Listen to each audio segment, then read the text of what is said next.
सुप्रभात। आज हम हिंदी विषय का वाक्य विचार के विषय में पढ़ेंगे कि वाक्य विचार किसे कहते हैं। वाक्य ऐसा शब्द समूह जिसमें पूरा अर्थ समझ में आ जाए वाक्य कहलाता है। शब्दों का ऐसा समूह जिसमें पूरा अर्थ हमें समझ में आ जाए। जैसे राजू खेल रहा है, यहाँ पे हमें पूरा अर्थ समझ में आ रहा है वाक्य का।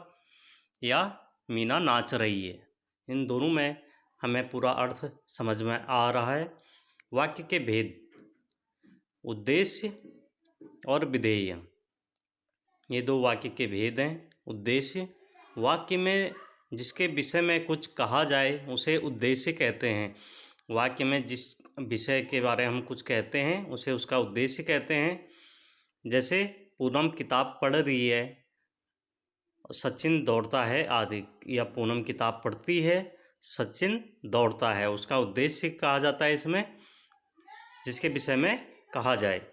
दूसरा विधेय, विधेय उद्देश्य के विषय में जो कहा जाता है उसे विधेय कहते हैं। जो उद्देश्य के, पहला हमने पढ़ा था वाक्य में जिसके विषय में कुछ कहा जाता है उसे उद्देश्य कहते हैं, और उद्देश्य के विषय में जो कहा जाता है उसे विधेय कहते हैं। जैसे पूनम किताब पढ़ती है, इस वाक्य में किताब पढ़ती है विधेय है, क्योंकि पूनम के विषय में कहा गया है। ये पूनम के विषय में कहा गया है कि वह किताब पढ़ती है। उद्देश्य दो प्रकार के होते हैं, कर्ता और कर्ता का विशेषण।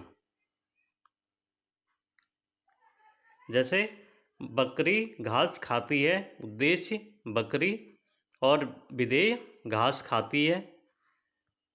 दूसरा सफ़ेद बकरी हरी घास खाती है, उद्देश्य सफ़ेद बकरी, और विधेय हरी घास खाती है।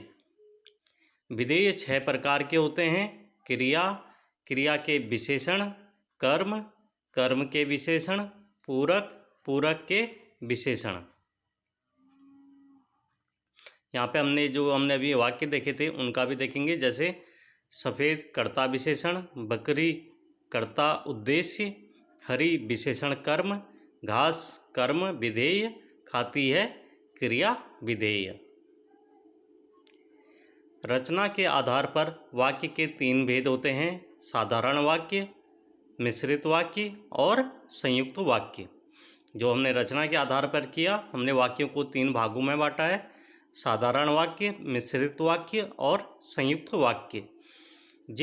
साधारण वाक्य, जिन वाक्य में एक ही क्रिया होती है और एक ही कर्ता होता है वे साधारण वाक्य कहलाते हैं। जहाँ पर एक ही क्रिया होती है और एक ही कर्ता होता है, मतलब कर्ता के द्वारा एक ही क्रिया की जाती है, वह साधारण वाक्य कहलाते हैं। जैसे रोहन पढ़ता है, यहाँ पर रोहन पढ़ता है एक साधारण वाक्य है। मिश्रित वाक्य, जिस वाक्य में एक से अधिक वाक्य मिले हों किंतु एक प्रधान वाक्य तथा शेष आश्रित वाक्य हों, मिश्रित वाक्य कहलाता है। जिस वाक्य में एक से अधिक वाक्य मिलते हों और किंतु एक प्रधान वाक्य हो तथा शेष उस पर आश्रित वाक्य हों, वे मिश्रित वाक्य कहलाते हैं। जैसे ज्यों ही उसने दवा पी वह सो गया, यदि परिश्रम करोगे तो सफल हो जाओगे। यहाँ पे हमने देखा ये मिश्रित वाक्य के उदाहरण हैं।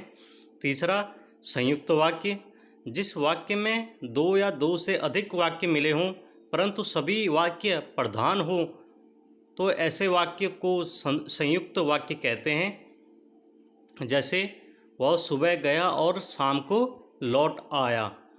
दूसरा सत्य बोलो पर असत्य नहीं। अर्थ के आधार पर वाक्य मुख्य रूप से 8 प्रकार के होते हैं। जो अर्थ का आधार मान के हम चलते हैं उसमें हमारे वाक्य 8 प्रकार के होते हैं। सरल वाक्य, निषेधात्मक वाक्य, प्रश्नवाचक वाक्य, आज्ञावाचक वाक्य, संकेतवाचक वाक्य, विस्मयादिबोधक वाक्य, विधानवाचक वाक्य और इच्छावाचक वाक्य।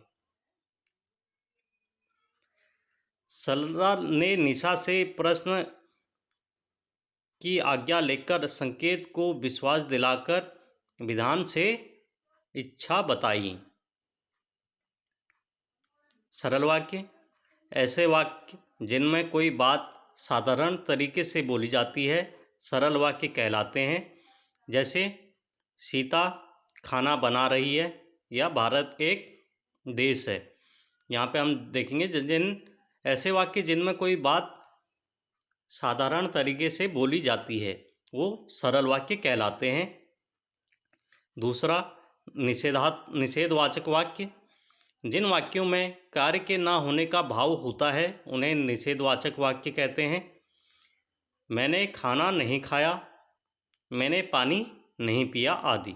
ये हमारे जहाँ पर कार्य का ना होने का हमें बोध होता है या भाव होता है वो हमारा निषेधवाचक वाक्य कहलाता है। तीसरा, प्रश्नवाचक वाक्य, ऐसे वाक्य जिनमें प्रश्न पूछने का भाव प्रकट हो। जहाँ पर हम किसी से कोई प्रश्न पूछते हैं वो प्रश्नवाचक वाक्य कहलाते हैं। जैसे राम ने रावण को क्यों मारा या तुम कहाँ रहते हो। संकेतवाचक वाक्य, जिन वाक्यों में किसी संकेत का बोध होता है उन्हें संकेतवाचक वाक्य कहते हैं। जैसे सलमान का मकान उधर है, हमने किसी को संकेत द्वारा बताया कि वह वहाँ पर रहता है, उसका मकान वहाँ पर है। विस्मयादि बोधक वाक्य, जिन वाक्यों में आश्चर्य, शोक, घृणा आदि का भाव ज्ञात हो उन्हें विस्मयादि बोधक वाक्य कहते हैं। जैसे ओह कितनी ठंडी रात है या हाय या मैं लुट गया आदि, ये हमारे विस्मयादि बोधक वाक्य के उदाहरण हैं। उसके बाद विधानवाचक वाक्य, वह वाक्य जिससे किसी प्रकार की जानकारी प्राप्त होती है वह विधानवाचक वाक्य कहलाते हैं। जहाँ से हमें कोई जानकारी मिलती है। जैसे दशरथ अयोध्या के राजा हैं, राम पढ़ रहा है आदि। इच्छावाचक वाक्य, जिन वाक्यों में किसी इच्छा आशीर्वाद का बोध होता है उन्हें इच्छावाचक वाक्य कहते हैं। जहाँ पर कोई इच्छा होती है या आशीर्वाद का बोध होता है। जैसे आज मैं स्कूल जाऊँगा, ये इच्छा है कि आज मैं स्कूल जाऊँगा।